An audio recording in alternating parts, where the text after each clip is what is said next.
Hi and welcome to another Honest Review. And today I'm looking at an accessory with a difference.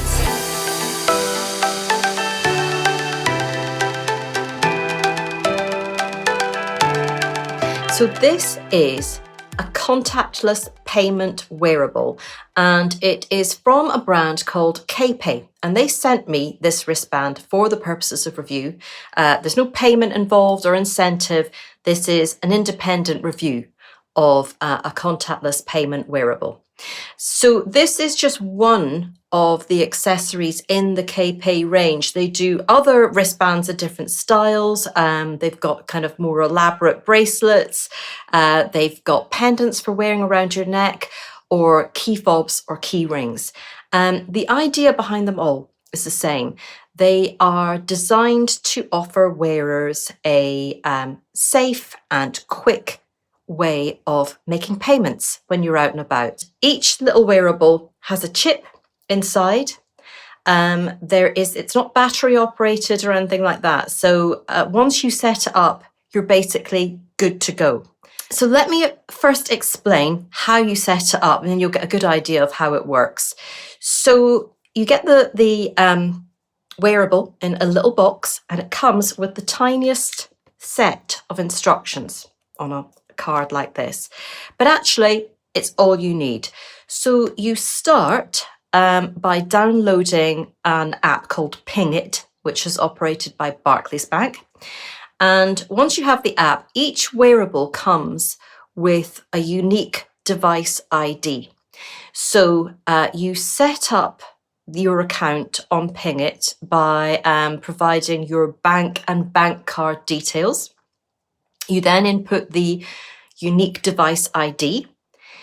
The app will send a 1p payment to your bank account that has a code on it.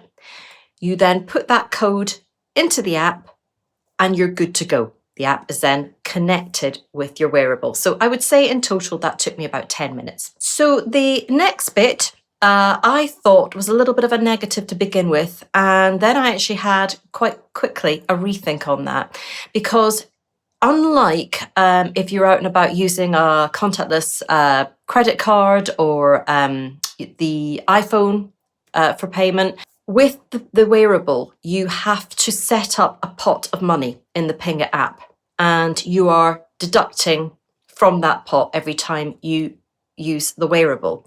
So you could go to a limit and then not be able to use it. That was a little bit of a disadvantage until I thought through who might best benefit from this wearable, and it turns out it's been my 16-year-old son. So what I do is I put a little pot of money on the Ping It app for him to use. It means I can set him a budget every time he goes out. And you can set it so that it will just automatically top up if you were using it frequently. So that would mean, say, if your limit fell under £10 or something like that, it would automatically top up whatever payment you decide from your bank account. So you could just let it run and run. But in having a controlled amount on it, it does make it a bit more secure. So for my 16-year-old son, he has been using a phone to make payments, because in the UK, contactless is now, a big thing. You can use contactless when you're on the bus, when you're in shops, more or less wherever you go will accept contactless payments. And the limit in the UK for contactless is £45. My son has been using his phone to make payments from a card, and therefore there technically is no real limit on that. It's a trust thing. What we do is we now give him the wearable, and he spends, during this pandemic, basically young people can only really get together outdoors. So he spends a lot of time out during the day and evening, and often his phone will run out of charge, and I'm left sitting there wondering, how he's going to be able to pay for the bus or buy some food to eat or whatever. This has removed all of that problem. So he can now just wear this. I know it's never going to run out of charge. I tell him the amount I've got on it, so he has a budget to work from. And I think it's important that kids grow up being able to work to a budget and not just have unlimited amounts of cash to draw from. The first time he used it was on the bus, and he was absolutely delighted because he just literally swiped his wrist past the payment point, and he was off. He was ready to go. Here's a little bit of footage of him out and about with a friend using it to pay for some shopping.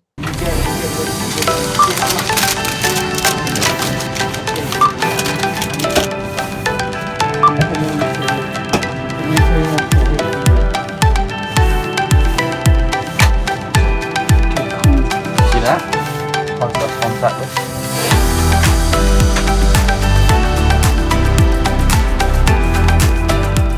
So that's how easy it is for him. I have an iWatch, and so I can make a payment from the watch, and therefore I find that this is probably less useful for people like.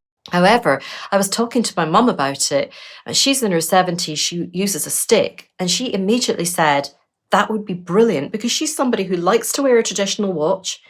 But at the moment, when she goes to a store and tries to pay for something, she said she's got to balance on her stick. She's trying to dig around in her bag for her card.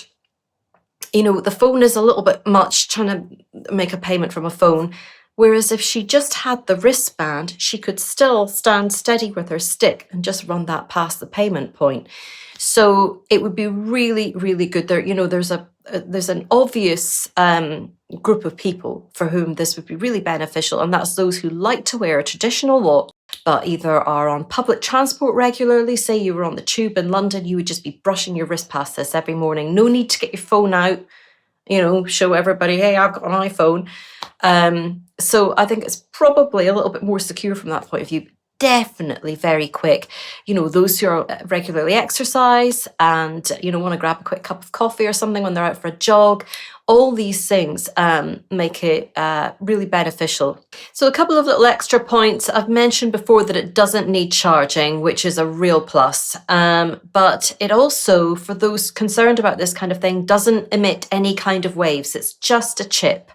So you might have more peace of mind knowing that. It is waterproof to a point. It means if you got it in soaking wet in the rain or you dropped it in water, it should be fine. It can be submerged under 1 meter of water for about 30 minutes, according to the manufacturer. It doesn't fare very well in salt water or in hot tubs with chemicals. So it's not the sort of thing that you really want to go swimming with.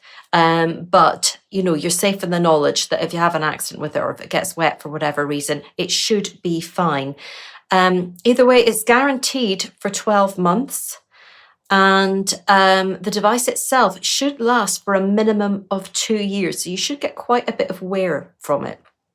From a pricing perspective, there is a little rubber tag that you can attach your own strap to, which I think would be absolutely ideal for kids. And it's just £17.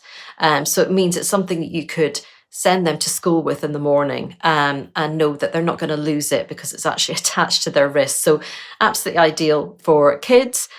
Prices go up to about £135 for the more elaborate bracelet style design. And this is a Monaco style wristband. They have a lot of different bands on the sites, different styles. This one's priced at £86. So that's been another honest review. I hope you found this helpful. There are lots more like it on the channel, covering everything from household appliances to beauty products and treatments and much more. So do check them out if you get a chance. I'd love it if you could like and subscribe, and I'll see you next time. Thanks for watching.